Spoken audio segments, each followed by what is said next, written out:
¿Qué pasaría si te dijera que uno de los mayores héroes bíblicos no era un valiente guerrero, sino un hombre aterrorizado que se escondía del enemigo? Olvídate de la imagen del líder audaz. Esta es la historia de Gedeón, el hombre que se encontraba en el punto más bajo de su vida cuando Dios lo llamó, y cuya jornada desde la debilidad hasta la conquista revela una verdad épica: la fe no es la ausencia de miedo, sino la valentía de actuar a pesar de él. Nuestra historia comienza en el corazón de la opresión. Durante 7 años, los hijos de Israel habían sido brutalmente oprimidos por un enemigo que parecía invencible, los madianitas. Estos nómadas, junto con los amalecitas y los hijos del oriente, invadían la tierra de Israel cada temporada de cosecha.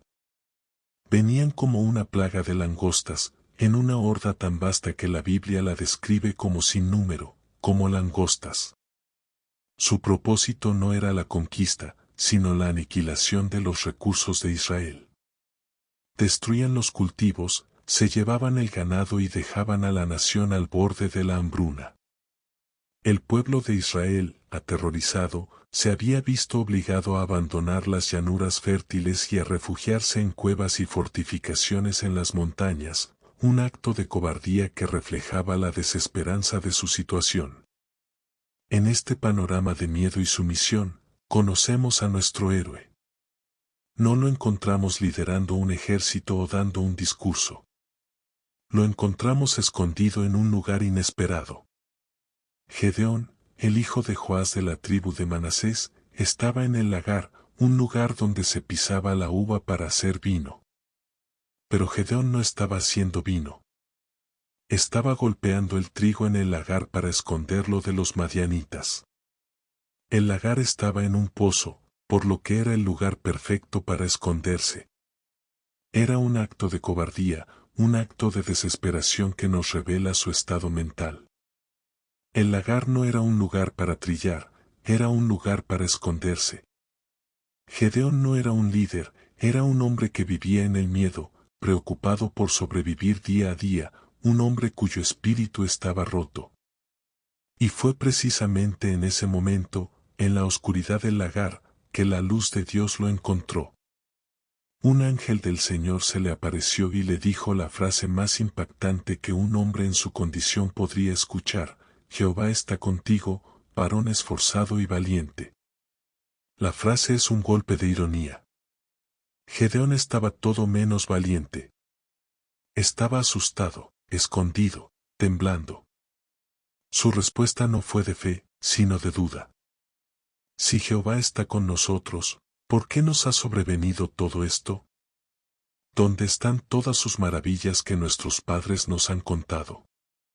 El hombre estaba lleno de amargura, de preguntas sin respuesta y de un corazón quebrantado por la desesperanza. Pero la respuesta del Señor fue aún más sorprendente. No le dio una explicación ni una justificación. Le dio un mandato. Ve con esta tu fuerza, y salvarás a Israel de la mano de los madianitas. En lugar de negarle su debilidad, Dios le dijo a Gedeón que usara esa misma debilidad. Dios no llamó a Gedeón por su fuerza, sino a pesar de su debilidad. El Señor le dijo que la fuerza para la victoria no vendría de su propio brazo, sino de la presencia de Dios.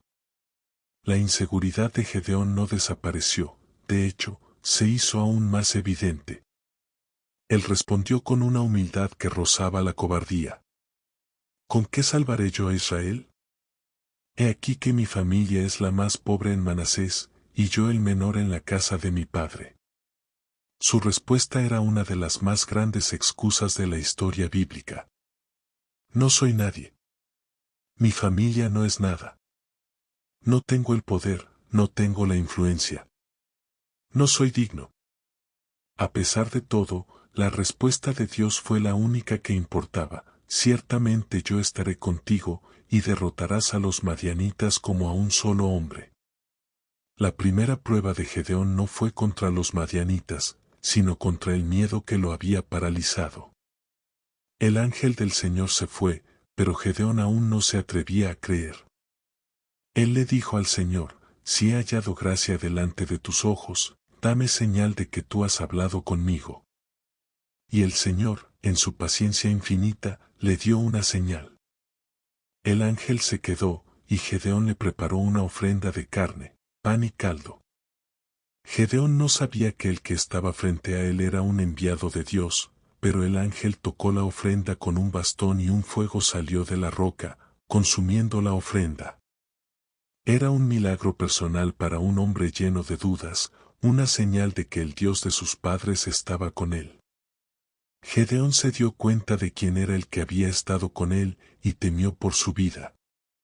Pero el Señor le dijo, la paz sea contigo, no tengas miedo, no morirás.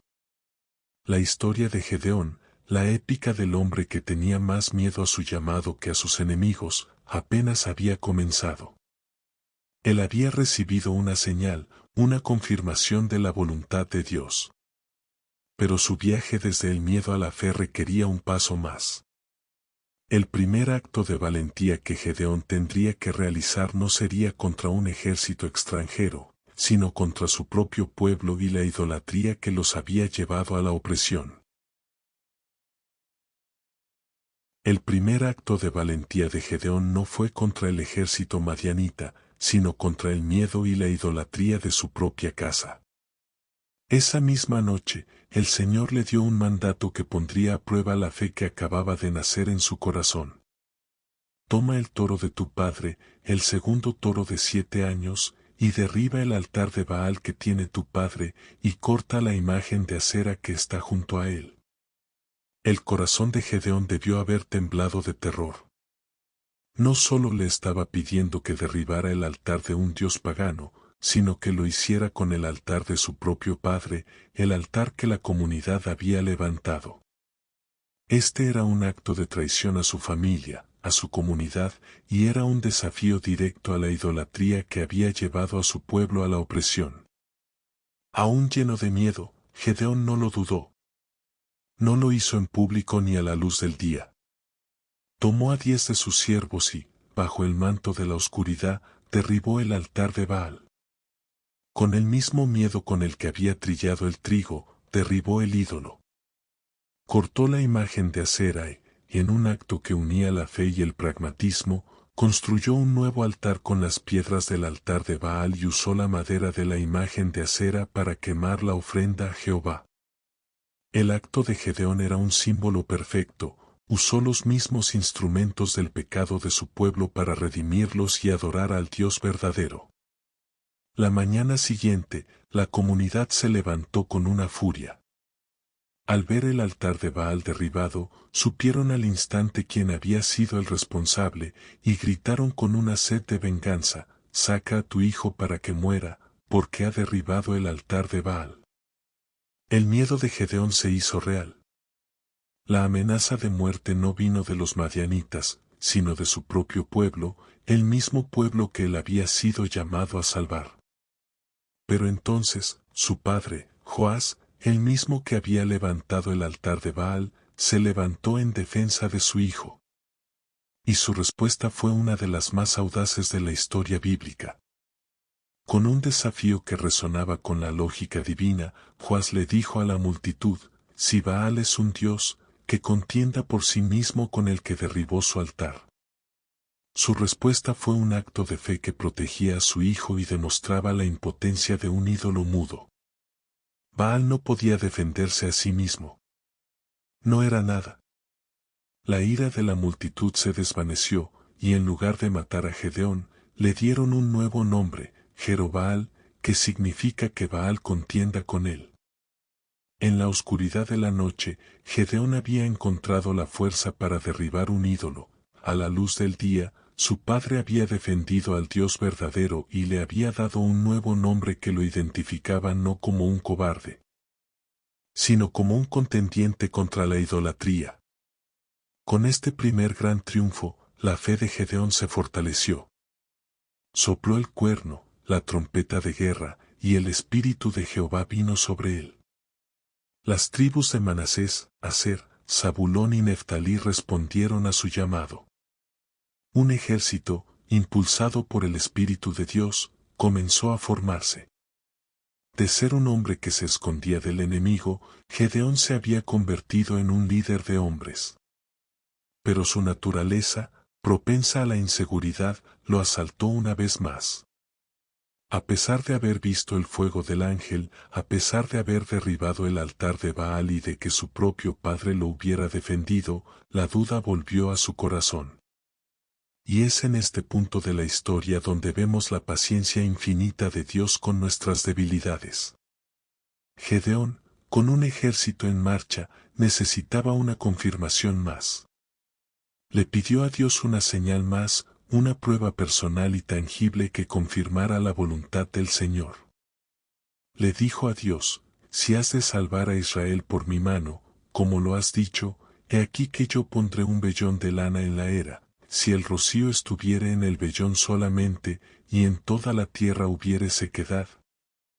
Entonces entenderé que salvarás a Israel por mi mano, como lo has dicho. Y así fue. Por la mañana, Gedeón exprimió el vellón y de él salió una taza llena de rocío. Pero Gedeón, con una duda aún más profunda, pidió otra señal. No se encienda tu ira contra mí si aún hablo esta vez, solamente probaré ahora con el vellón, te ruego que la sequedad sea solo en el vellón, y en toda la tierra haya rocío. Y el Señor, en su misericordia infinita, lo hizo. La debilidad de Gedeón no fue una barrera para la gracia de Dios, sino el escenario donde el poder de Dios se haría perfecto en la debilidad del hombre. Con las dos señales recibidas, Gedeón y su ejército estaban listos para la guerra. Pero lo que estaba a punto de suceder era una prueba aún más grande. Con su fe renovada, Gedeón se encontró al frente de un ejército de 32,000 hombres, listos para la guerra. Pero la batalla no era suya, era de Jehová. Y Dios tenía un plan que iba a enseñar a Gedeón y a Israel la lección más importante de todas: la victoria no se logra por la fuerza humana, sino por el poder divino. Dios le dijo a Gedeón, el pueblo que está contigo es mucho para que yo entregue a los madianitas en sus manos, no sea que se jacte Israel contra mí, diciendo, mi mano me ha salvado. La fe que Gedeón había ganado con tanto esfuerzo no era suficiente. Aún era una fe en el tamaño del ejército, en el número de hombres, no en el poder ilimitado de Dios. El Señor ordenó un proceso de reducción que desafiaba la lógica militar. Primero, le dijo a Gedeón que anunciara, el que tuviere miedo y temblare, que se devuelva. El resultado fue abrumador, 22,000 hombres, 2/3 del ejército, se fueron. En un solo instante, la fe se separó del miedo. El ejército de Gedeón se redujo a solo 10,000 hombres. Pero Dios dijo que aún eran demasiados. El Señor no quería que quedara ninguna duda de quién sería el verdadero vencedor. Gedeón llevó a los 10,000 hombres al arroyo. Y allí, Dios le dio una prueba final, una que revelaría el corazón de un verdadero guerrero. El Señor le dijo, a todo el que lamiere las aguas con su lengua como lame el perro, a ese pondrás aparte, asimismo a cualquiera que se arrodillare sobre sus rodillas para beber. La mayoría de los hombres se arrodillaron, vulnerables, con sus cabezas sumergidas en el agua, sin prestar atención a su entorno. Pero un pequeño grupo, solo 300 hombres, se mantuvo alerta, de pie, lamiendo el agua con la mano en la boca, con la mirada vigilante. Su manera de beber no era un capricho, era un signo de su preparación, de su disciplina y de su completa dependencia de la voluntad de su líder. Dios le dijo a Gedeón que, con esos 300 hombres, él salvaría a Israel y que el resto del ejército se fuera a su casa. La debilidad de Gedeón, que se había manifestado en su miedo, ahora era un catalizador para la fe más pura y total. El hombre que se escondía del enemigo, ahora lideraría a un ejército de solo 300 hombres contra una horda sin número, como langostas. Pero la fe de Gedeón, a pesar de las señales y las reducciones, todavía necesitaba una última confirmación. La noche antes de la batalla, el Señor le dijo, levántate, desciende al campamento, porque en tu mano lo he entregado. Pero como aún había algo de miedo en su corazón, Dios le permitió llevar a su siervo Purá con él. En la oscuridad, Gedeón y sus siervos se acercaron al campamento enemigo. Allí, escucharon a un soldado madianita contarle un sueño a su compañero. El sueño era una metáfora de la victoria de Gedeón. Un pan de cebada rodaba por el campamento madianita, chocaba contra una tienda y la volcaba.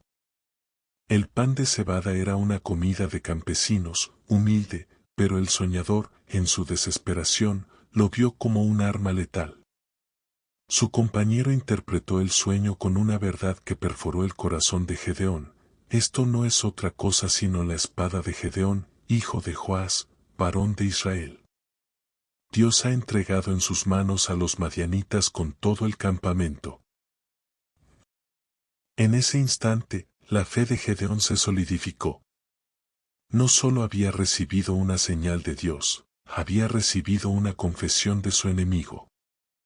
El miedo de Gedeón se había transformado en un conocimiento absoluto de la victoria. Gedeón se inclinó y adoró. Regresó al campamento de Israel y, con una voz llena de autoridad divina, ordenó a sus 300 hombres que se prepararan para la batalla. Ya no era un hombre cobarde, era un conquistador. Ya no era el hijo de Joás, era la espada de Jehová. El plan de batalla que ideó no se basaba en la fuerza, sino en la fe. Con su fe finalmente fortalecida, Gedeón regresó al campamento de Israel con un plan de batalla que desafiaba la razón. No era una estrategia de fuerza, sino una de fe. Dividió a sus 300 hombres en 3 compañías. A cada hombre le dio un cuerno, zofar, una tinaja de barro y una antorcha que escondió dentro de la tinaja. El plan era simple, pero su audacia era monumental.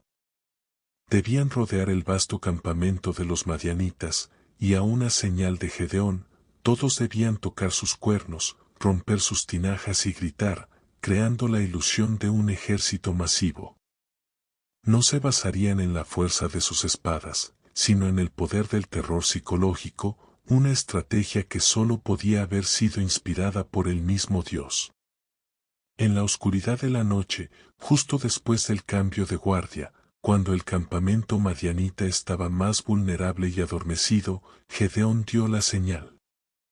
El estruendo de 300 cuernos resonó por todo el valle.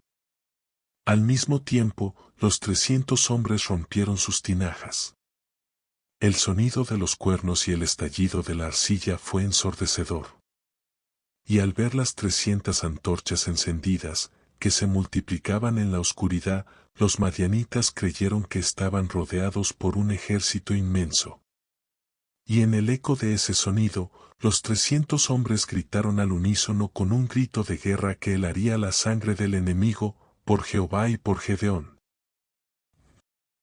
El caos que se desató en el campamento madianita fue total.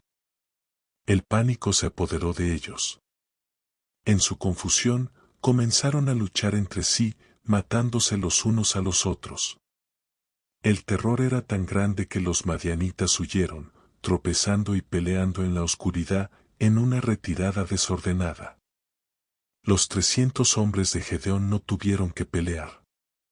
La victoria no fue de sus espadas, sino del terror que Dios puso en el corazón de sus enemigos. El hombre que se escondía en un lagar había logrado, sin una sola baja, la derrota total del ejército que había oprimido a Israel por 7 largos años. Era un triunfo que solo podía ser atribuido a la mano poderosa del Señor. El grito de guerra, por Jehová y por Gedeón, era el testimonio de un hombre que finalmente había abrazado su destino. Después de la victoria, Gedeón no se detuvo. Envió mensajeros a las tribus de Israel, que no habían participado en la batalla, para que se unieran a la persecución de los madianitas que huían. La victoria de los 300 hombres se convirtió en una victoria de toda la nación. 2 de los príncipes madianitas, Oreb y Zeeb, fueron capturados y asesinados. La opresión había terminado. Pero la historia de Gedeón no había terminado. El hombre que había superado su miedo ahora enfrentaría una prueba aún más grande, la prueba de la humildad. Después de la victoria, los hombres de la tribu de Efraín, que no habían participado en la batalla inicial, se enfrentaron a Gedeón con enojo.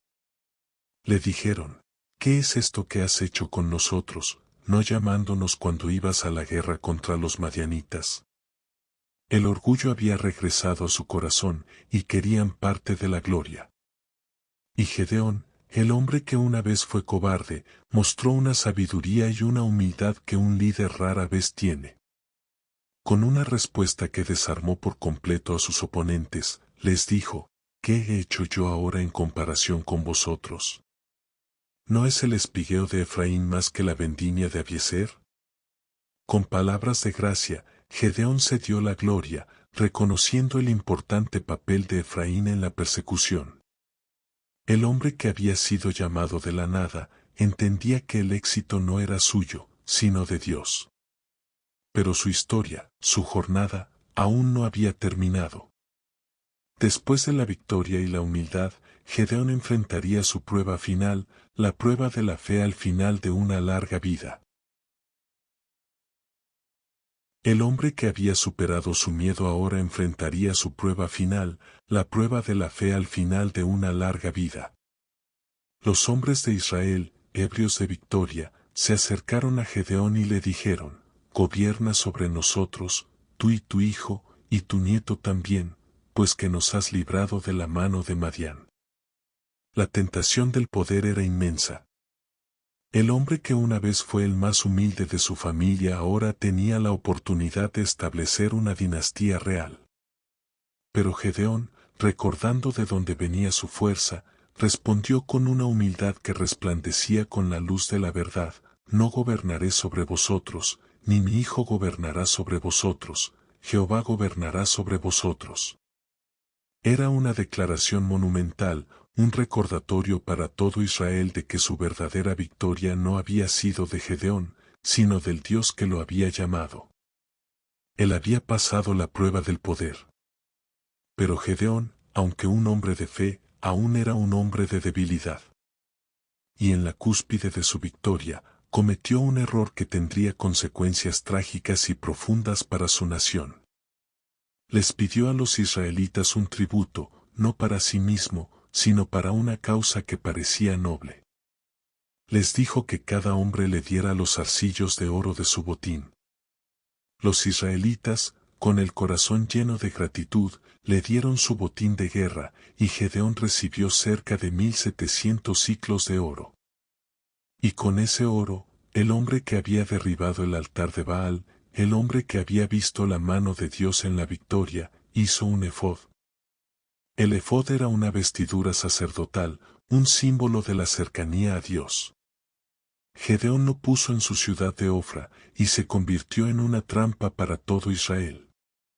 La Biblia, con una brutal honestidad, nos revela lo que sucedió, y todo Israel fornicaba tras de él allí, y fue por causa de esto, un tropiezo para Gedeón y para su casa.